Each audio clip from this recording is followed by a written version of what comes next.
Assalamualaikum warahmatullahi wabarakatuh. Perkenalkan, nama saya Ayunanda Rizkiana, NIM 2019-20053. Saya berasal dari kelas A semester 5. Di pertemuan kali ini, saya akan menjelaskan materi tentang hak cipta. Tujuan pembuatan video kali ini untuk memenuhi tugas hak kekayaan intelektual. Langsung saja, saya akan menjelaskan materinya. Hak cipta. Hak cipta adalah hak eksklusif bagi pencipta atau menerima untuk mengumumkan atau memperbanyak ciptaannya, atau memberi izin untuk hal tersebut dengan pembatasan-pembatasan menurut undang-undang. Pencipta adalah seseorang atau beberapa secara bersama-sama yang dituangkan dalam bentuk yang khas dan bersifat pribadi. Ciptaan adalah hasil dari setiap karya cipta yang menunjukkan keaslian dalam lapangan ipteks atau sastra.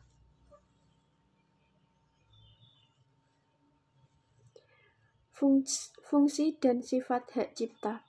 1. Pemegang hak cipta memiliki hak untuk memberikan izin atau melarang orang lain tanpa persetujuannya untuk menyewakan ciptaan untuk kepentingan komersial. 2. Hak cipta dianggap sebagai benda bergerak. 3. Hak cipta dapat dialihkan baik seluruh maupun sebagian karena pewarisan, hibah, wasiat, perjanjian tertulis, sebab lain yang dibenarkan undang-undang. 4. Pencipta yang sudah meninggal, hak ciptanya milik hak waris penerima wasiat. 5. Hak cipta tidak dapat disita kecuali jika hal itu diperoleh secara melawan hukum. Ciptaan yang dilindungi. Menurut pasal 12 ayat 1 Undang-Undang Hak Cipta meliputi 1. Bidang ilmu pengetahuan, 2. Seni, 3. Sastra, yang mencakup tentang buku, program komputer, pamflet, perwajahan atau layout, karya tulis yang diterbitkan, dan semua hasil karya tulis lain, ceramah, kuliah, pidato, dan ciptaan lain yang sejenis dengan itu. Alat peraga yang dibuat untuk kepentingan pendidikan dan ilmu pengetahuan. Lagu dan musik ataupun tanpa teks. Drama atau drama musikal, tari, koreografi, pewayangan, dan pantomim. Seni rupa meliputi seni lukis, gambar seni ukir, seni kaligrafi, seni pahat, dan seni patung. Undang-Undang Hak Cipta berlaku terhadap 1. Semua ciptaan dan produk hak terkait warga negara, penduduk, dan badan hukum Indonesia. 2. Semua ciptaan dan produk hak terkait bukan warga negara Indonesia, bukan penduduk Indonesia, dan bukan badan hukum Indonesia, yang untuk pertama kali dilakukan pengumuman di Indonesia. 3. Semua ciptaan dan atau produk hak terkait dan pengguna ciptaan dan atau produk hak terkait bukan warga negara Indonesia, bukan penduduk Indonesia, dan bukan badan hukum Indonesia dengan ketentuan negaranya mempunyai perjanjian bilateral dengan negara Republik Indonesia mengenai perlindungan hak cipta dan hak terkait. Negaranya dan negara Republik Indonesia merupakan pihak atau peserta dalam perjanjian multilateral yang sama mengenai perlindungan hak cipta dan hak terkait.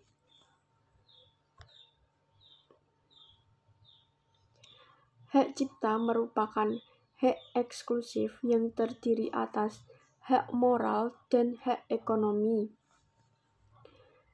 Hak moral merupakan hak yang melekat secara abadi pada diri pencipta untuk 1.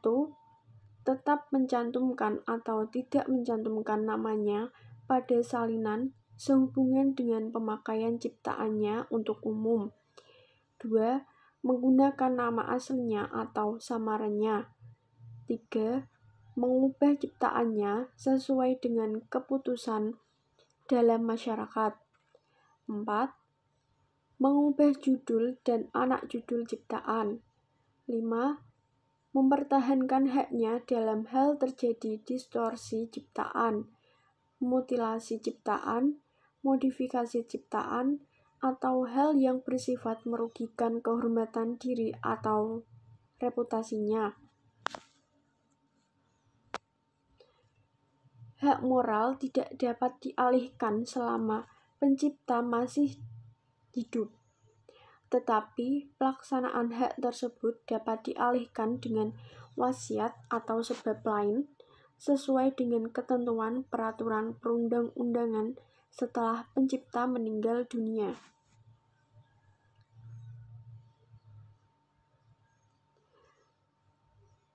Selanjutnya, hak ekonomi merupakan hak eksklusif pencipta atau pemegang hak cipta untuk mendapatkan manfaat ekonomi atas ciptaan, yaitu pencipta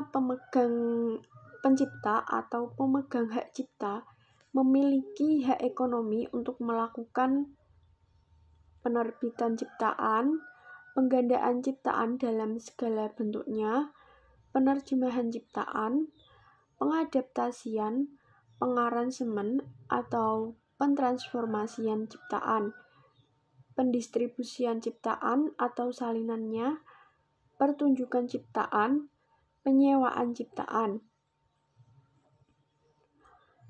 Setiap orang yang melaksanakan hak ekonomi wajib mendapatkan izin pencipta atau pemegang hak cipta. Setiap orang yang tanpa izin pencipta atau pemegang hak cipta dilarang melakukan penggandaan dan atau penggunaan secara komersial ciptaan.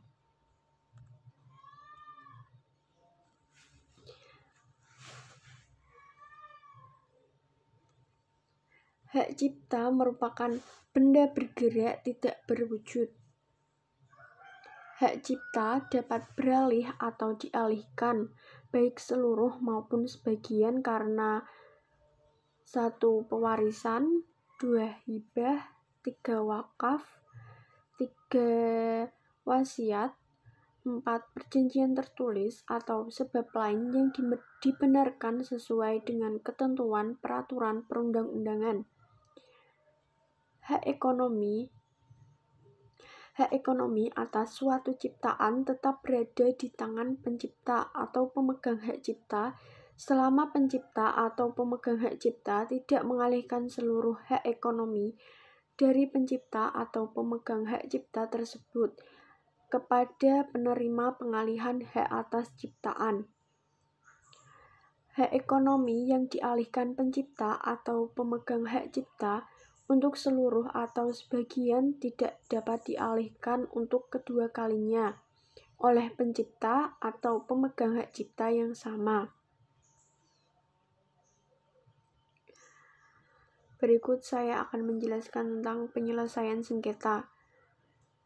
Penyelesaian sengketa hak cipta dapat dilakukan melalui alternatif penyelesaian sengketa, arbitrase, atau pengadilan. 2. Pengadilan yang berwenang adalah pengadilan niaga. 3. Pencipta, pemegang hak cipta dan atau pemegang hak terkait atau ahli warisnya yang mengalami kerugian hak ekonomi berhak memperoleh ganti rugi. 4. Ganti rugi diberikan dan dicantumkan sekaligus dalam amar putusan pengadilan tentang perkara tindak pidana hak cipta dan atau hak terkait. 5. Pembayaran ganti rugi kepada pencipta, pemegang hak cipta dan atau pemilik hak terkait dibayarkan paling lama 6 bulan setelah putusan pengadilan yang berkekuatan hukum tetap.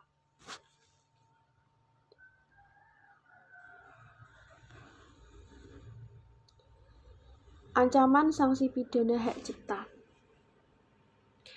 Sesuai pasal 113 ayat 1 yang berbunyi, setiap orang yang dengan tanpa hak melakukan pelanggaran hak ekonomi sebagaimana dimaksud dalam pasal 9 ayat 1 huruf I untuk penggunaan secara komersial pidana dengan pidana penjara paling lama 1 tahun dan atau pidana denda paling banyak 100 juta rupiah. Ayat 2 yang berbunyi setiap orang yang dengan tanpa hak dan atau tanpa izin pencipta atau pemegang hak cipta melakukan pelanggaran hak ekonomi pencipta sebagaimana dimaksud dalam pasal 9 ayat 1 huruf C, huruf D, huruf F, dan atau huruf H untuk penggunaan secara komersial dipidana dengan pidana penjara paling lama 3 tahun dan atau pidana dengan paling banyak 500 juta rupiah. Ayat 3 yang berbunyi setiap orang yang dengan tanpa hak dan atau tanpa izin pencipta atau pemegang hak melakukan pelanggaran hak ekonomi pencipta sebagaimana dimaksud dalam pasal 9 ayat 1 huruf A, huruf B, huruf E, dan atau huruf G untuk penggunaan secara komersial dipidana dengan pidana penjara paling lama 4 tahun dan atau pidana denda paling banyak 1 miliar rupiah. Selanjutnya ayat 4 yang berbunyi setiap orang yang memenuhi unsur sebagaimana dimaksud pada ayat 3 yang dilakukan dalam bentuk pembajakan dipidana dengan pidana penjara paling lama 10 tahun dan atau pidana denda paling banyak 4 miliar rupiah. Sekian presentasi dari saya. Kurang lebihnya mohon dimaafkan. Terima kasih. Wassalamualaikum warahmatullahi wabarakatuh.